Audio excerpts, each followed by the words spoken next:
गर्छौँ भने परमेश्वरलाई नि दिने बाटो भने त होइन त्यत्तिकै परमेश्वरलाई कामै नगरी त कहाँबाट दिने है परमेश्वरलाई नि अप्ठ्यारो लुक्लाबुट दिनुहोस् भन्छौँ हामी नदिउँ छोराले छोरीले मागिरहेछ दिउँ कामै गरेको छैन कहिलेकाहीँ परमेश्वरलाई हामी घरमा सघाउन पाउँछौँ तर यसरी एउटा कुनै व्यापार व्यवसाय कुनै काम गऱ्यो भने परमेश्वरले चाहिँ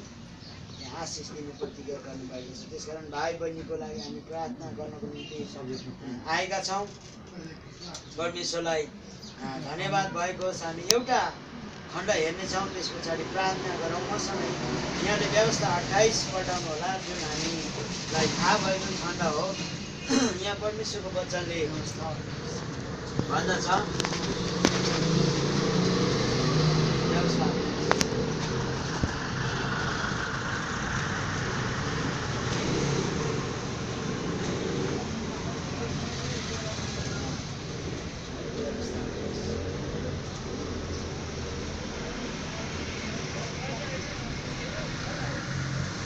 म गरिदिन्छु है त पाउनु सबैले व्यवस्था 28 मा हामी एक हेर्नेछौँ यहाँ लेखेको छ अर्जुन भाइले पढिदिन्छ आज मैले तिमीहरूलाई आदेश दिएको तिमीहरूले होसियार साथ परमप्रभु आफ्ना परमेश्वर सबै आज्ञाहरू मानेर उहाँको वचन अनि उहाँले तिमीहरूलाई पृथ्वीका सबै जातिहरूमध्ये श्रेष्ठ तुल्याउनुहुनेछ परमप्रभु आफ्ना परमेश्वरको वचन पालना गर्यौँ भने यी सबै आशिष तिमीहरूलाई लाग्नेछन् र तिमीहरूका साथ रहिरहेको तिमीहरूले सहरमा आशिष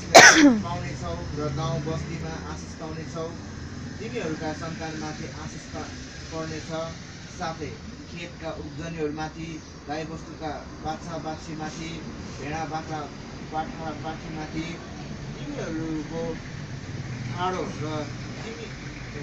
तिमीहरूको डालो र तिमीहरूको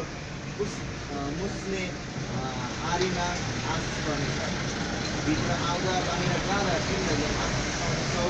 तिमीहरूका विरुद्धमा आउने शत्रुहरूलाई परमप्रभुले तिमीहरूकै सामु परास्त पार्नुहुन्छ तिमीहरूमाथि एक बाटो आउनेछन् तर तिमीहरूबाट 7 बाटो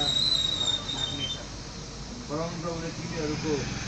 पृथ्वीमा र तिमीहरूका सबै काममा आशिष दिनुहुनेछ परमप्रभु तिमीहरूका परमेश्वरले दिनुहुने देशमा उहाँले तिमीहरूलाई आशिष दिनुहुन्छ